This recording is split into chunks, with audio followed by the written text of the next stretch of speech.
Bonjour et bienvenue à Aix-en-Provence pour ces 16e rencontres économiques. Deuxième journée de débat consacrée à la place et au rôle du pays dans ce monde de turbulence.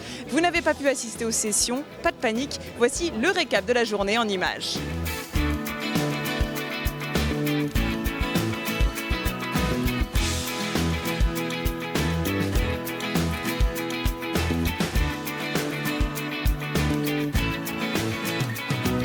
Longtemps, on a enterré le pays avec la mondialisation. Pourtant, la montée des sentiments identitaires et les tentations isolationnistes montrent bien que le pays n'a pas perdu de son influence. Alors, quels sont les ingrédients d'un pays prêt à relever les défis de la modernité?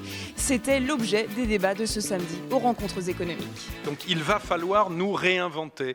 Autour de quels axes pouvons-nous nous réinventer? C'est-à-dire, qu'est-ce qui fait que nos concitoyens vont accepter de vivre dans le modèle que nous leur proposerons? Il y a pour moi 3 axes simple, essentiel et dominant.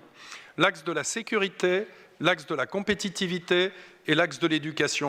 Pour retrouver notre leadership, il faut retrouver ce que nous sommes comme nation, comme culture. Un État qui n'est pas trop centralisateur, mais un État qui protège les individus, qui corrige les inégalités.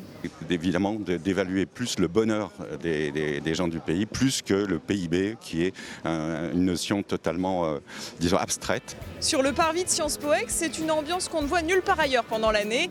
Grands patrons et décideurs se mêlent aux étudiants, aux responsables de start-up, mais aussi à la foule de visiteurs venus profiter de conférences de haut niveau. Étonnant. Vraiment très très particulier. En fait, c'est un petit peu les deux extrêmes qui se rejoignent, des gens qu'on a l'habitude de voir derrière les caméras, qui sont des gens tout à fait comme nous en fait. Lorsqu'on est un fondateur de start-up, on a l'opportunité ici de rencontrer des patrons de banque, des patrons d'entreprises emblématiques, et donc on a la possibilité donc d'échanger avec eux et d'en apprendre beaucoup.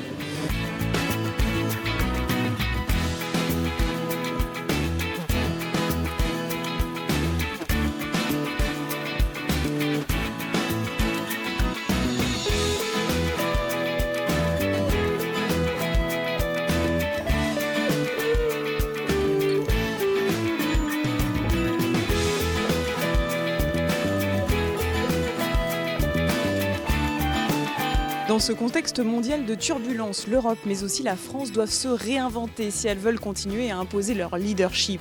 Mais à quoi ressemblera-t-il à l'avenir et comment la France se positionne-t-elle dans le monde?